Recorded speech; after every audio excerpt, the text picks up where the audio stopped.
Ada dua kitab besar yang jadi pegangan fi ilmil hadis di hadis yaitu Bukhari Muslim.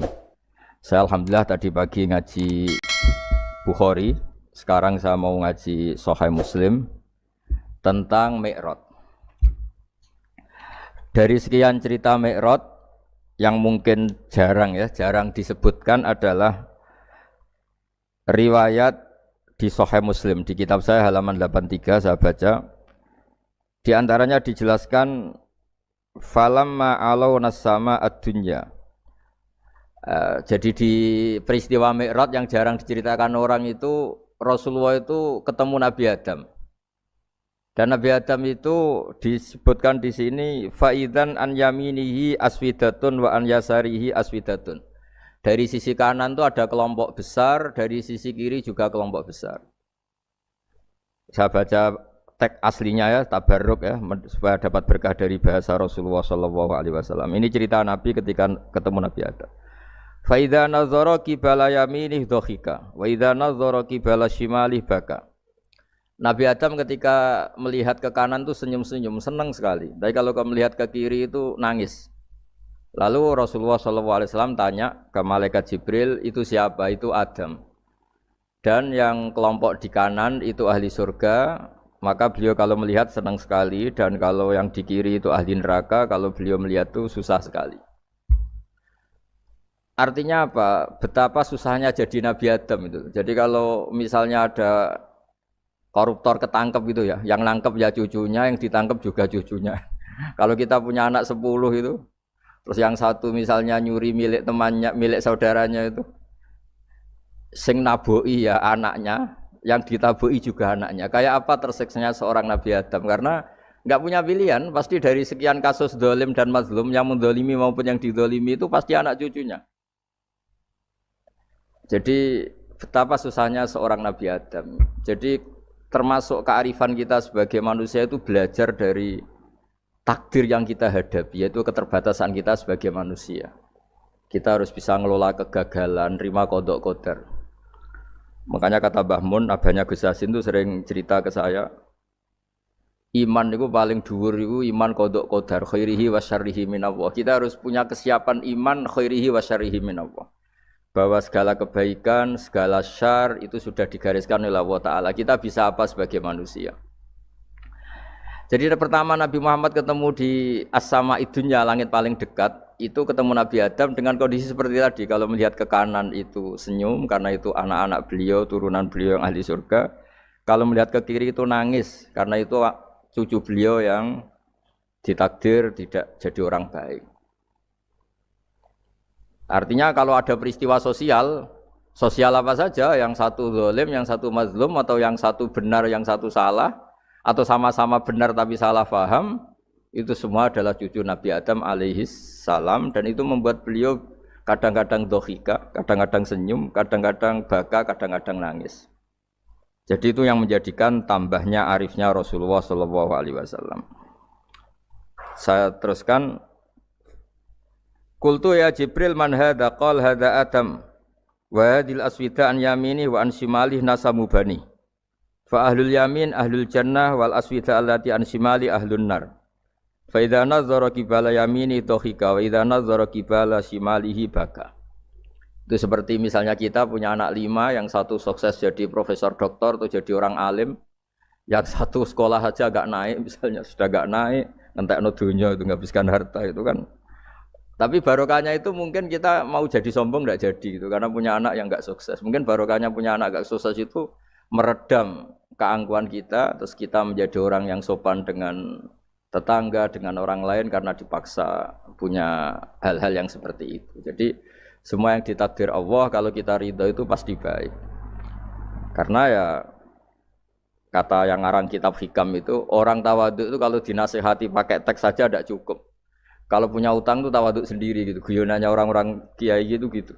Ada orang sombong. Supaya ada sombong, kalau dia ketemu orang yang ngutangin tuh pasti sopan sendiri. Jadi kalau dinasehati suruh sopan susah. Tapi kalau ketemu orang yang ngutangin atau ketemu orang yang dia butuh, pasti dengan sendirinya sopan sendiri. Atau ketemu orang yang menjadikan anaknya dapat pekerjaan, menjadikan keluarganya dapat job pekerjaan, pasti dia sopan sendiri karena utang jasa. Nah kalau kita pasti sopan sama orang yang ngutangi kita, yang menolong kita, apalagi dengan Allah Ta'ala yang semua yang kita pakai pasti dari Allah Ta'ala. Dengan demikian sudah keharusan kita sangat-sangat sopan pada Allah Ta'ala. Yang implementasinya dengan sujud dan dengan sholat. Itu juga yang dibawa dari hasil Mi'raj. Ini saya baca teksnya ya, saya tadi jam 9 baca Bukhari di Kudus sama beberapa habaib, Alhamdulillah. Sekarang saya teruskan dengan Sahih Muslim. Termasuk kitab 6 yang paling dipakai ahli sunnah itu Al-Kutubus Sittah, yang paling pokok itu adalah Bukhari Muslim. Terus kemudian naik-naik terus ketemu Marartu bi Musa alaihi salam. Ini nabinya Bani Israel. Saya kemudian ketemu dengan Nabi Musa alaihi salam. Nabi Musa itu nabinya Bani Israel. Jadi orang Bani Israel itu bawaannya itu protes. Protes itu komplain. Ketika makomnya beliau dilewati Rasulullah SAW, kelas beliau sebagai nabi, beliau nangis. Ketika nangis ditanya, "Ma yubkika, kenapa engkau nangis ya Musa?" Terus ini saya baca supaya seperti teksnya. Kata Nabi Musa, "Rabbi hadza ghulamun ba'astahu ba'di, yadkhulu min ummatihi al-jannata aktsaru mimma yadkhulu min ummati." Ini lelaki atau nabi junior, nabi yang datangnya setelah saya, mestinya senior saya. Tapi nabi ini sukses, umatnya lebih banyak masuk surga ketimbang saya. Ini yang bikin saya nangis. Jadi pikirannya Nabi Musa kalau beliau senior, beliau lebih dulu ya umatnya lebih banyak masuk surga. Ternyata enggak, masih banyak umatnya Rasulullah SAW. Dan ini gaya beliau yang suka protes itu berkah karena protesnya orang soleh. Saya ulang lagi, apa-apa kalau dilakukan orang soleh itu pasti barokah. Ketika Rasulullah dapat perintah 50 sholat, itu Nabi Ibrahim pertama yang dilewati karena di langit paling atas dibanding nabi-nabi yang lain. Itu Nabi Ibrahim diam karena beliau tidak punya tradisi protes. Semua nabi diam karena Allah memerintahkan pasti sudah bagus lah, sudah diukur kekuatan hambanya. Tapi ketika Nabi Musa, beliau orang pertama komplain. Dapat apa kamu ya Muhammad? Dapat 100 sholat, dapat 50 sholat. Apa komentar Nabi Musa? Umat saya lebih gagah-gagah, lebih keren-keren. Pernah saya uji itu tidak ada yang mampu, apalagi umat kamu. Maka kamu mintalah keringanan. Fas'alhu takhfif, kamu harus minta keringanan. Masyhur itu riwayat itu. Kemudian Nabi minta keringanan sama Allah dipotong hanya 5. 5 masih 45, dipotong lagi 5 masih 40 sampai 9 kali pemotongan. Akhirnya jadi 5 sholat. Itu satu menjadi pelajaran bahwa hubungan dengan Allah Ta'ala itu tidak perlu malu. Karena Allah itu suka kalau dimintain. Mestinya kan dipotong 5, minta lagi sungkan. Dipotong lagi 5, minta lagi sungkan. Tapi ternyata berkali-kali. Bahkan ketika sudah 5 itu Nabi Musa masih bilang, ya Muhammad minta lagi keringanan. Jadi kalau itu dikabulkan itu jadi tidak ada sholat itu. Kalau 5 masih minta. Nah. Sampai Rasulullah itu tanya ke Jibril, ya Jibril bagaimana dengan gaya komplainnya Nabi Musa? Hiddah itu sering komplain. Jawabnya malaikat Jibril, ya roh hiddata, Allah tahu betul tentang komplainnya Musa dan Allah senang. Ya karena bawaan beliau begitu.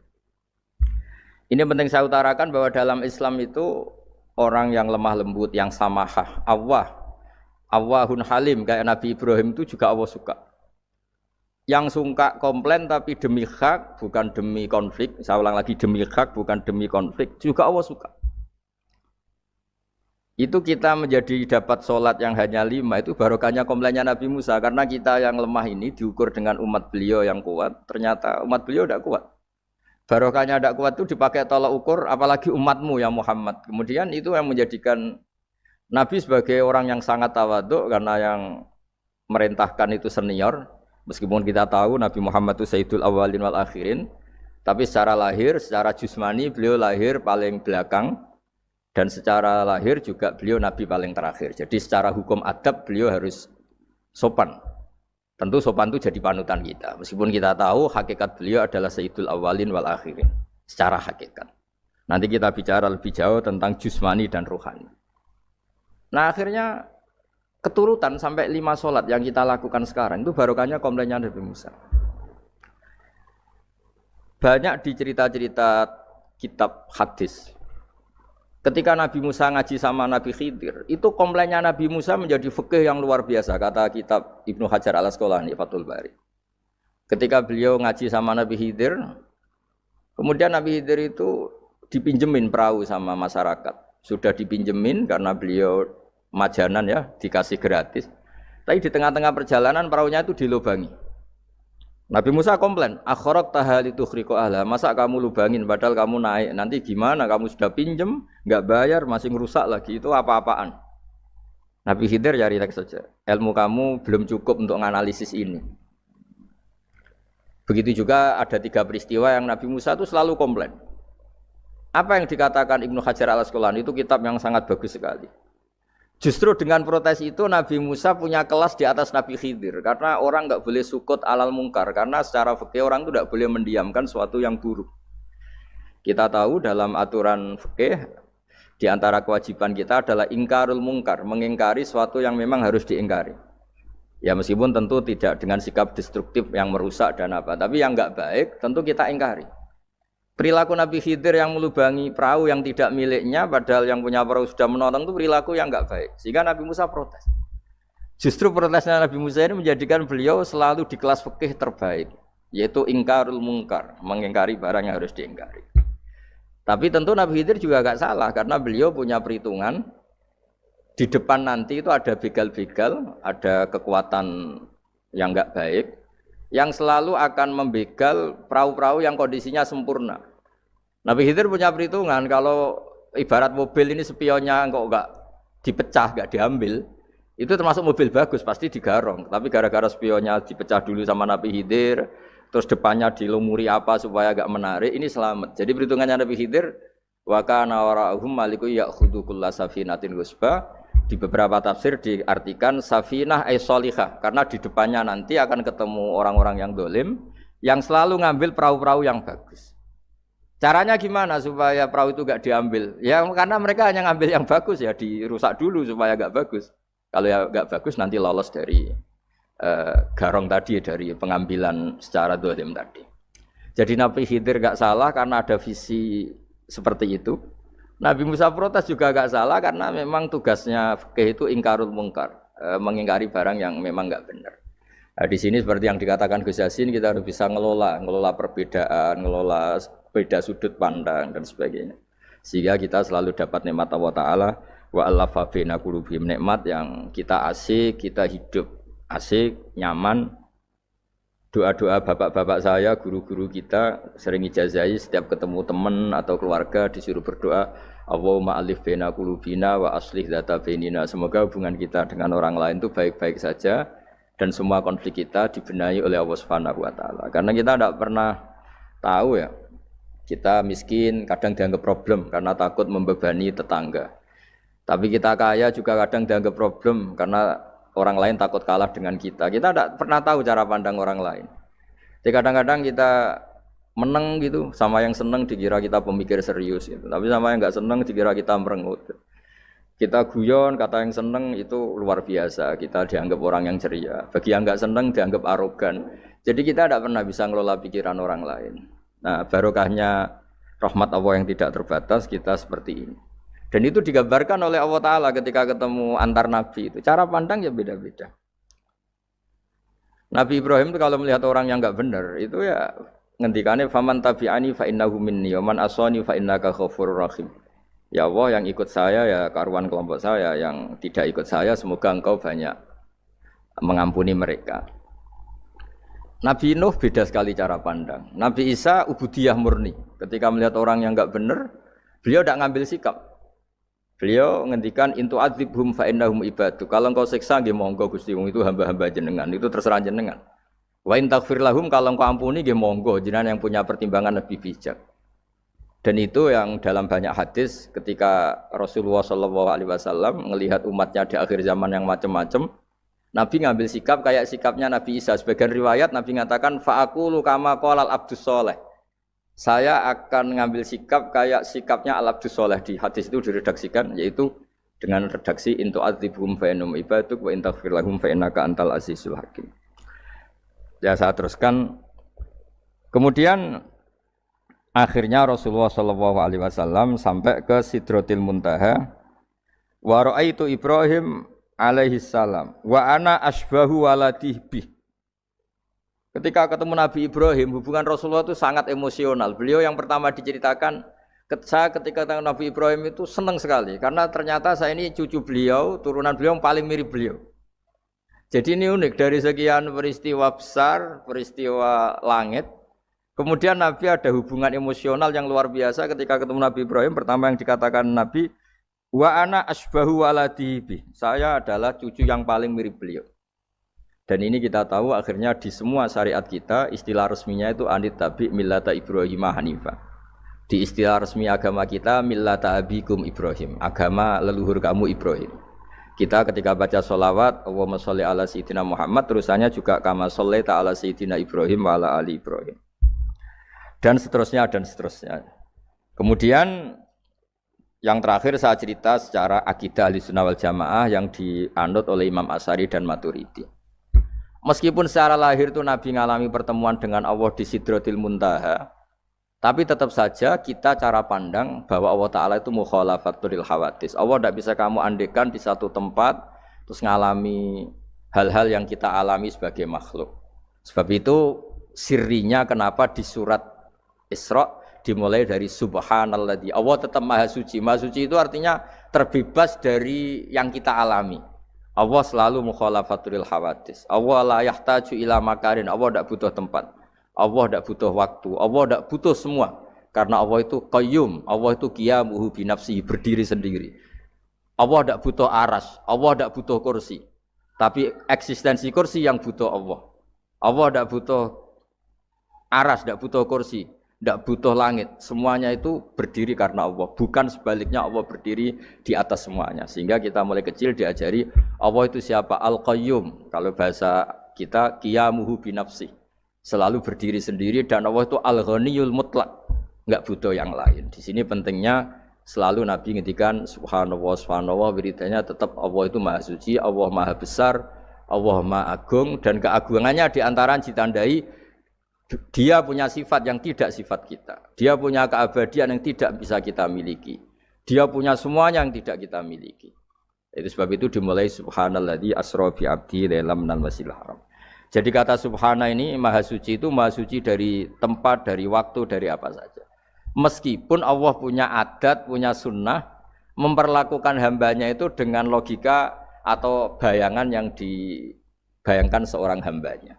Sehingga seakan-akan kita ini ya ketemu, seakan-akan kita bisa ini melihat. Sehingga di surga disebut kita ini melihat Allah. Tapi semua ahli sunnah mengatakan, tapi kamu melihat Allah itu tetap saja bila kaifin walan khisorin, tidak bisa terus menciri. Ciri itu bisa membatasi sifatnya Allah itu begini-begini, tidak bisa. Tetap Allah itu la tudrikul absar wa huwa yudrikul absar. Tapi kita bisa disebut melihat dengan kemakhlukan kita yang profan. Di surga disebut melihat, tapi bukan melihat yang kayak kita melihat antar makhluk yang terus bisa apa itu cerita detail, cerita spesifik, cerita apa tidak bisa. Tetap la tudrikul absar. Ini hebatnya ulama-ulama kita, selalu cerita Mi'raj, cerita nazar ila wa fil jannah, melihat Allah di surga, tapi bersamaan dengan itu selalu cerita Allah itu mukhalafatul hawadis, Allah itu laisa kamitslihi syai'un. Jadi terima kasih Gajang utamanya pada Gus Yasin dan yang membantu semuanya. Barokahnya kita ketemu bisa ngaji, supaya barokah saya baca teks aslinya di Hadisil Isra, karena tadi saya jam 9 sudah baca Bukhari. Ini supaya dapat berkah saya ini baca Sahih Muslim. Sekian dan semoga barokah. Assalamualaikum warahmatullahi wabarakatuh.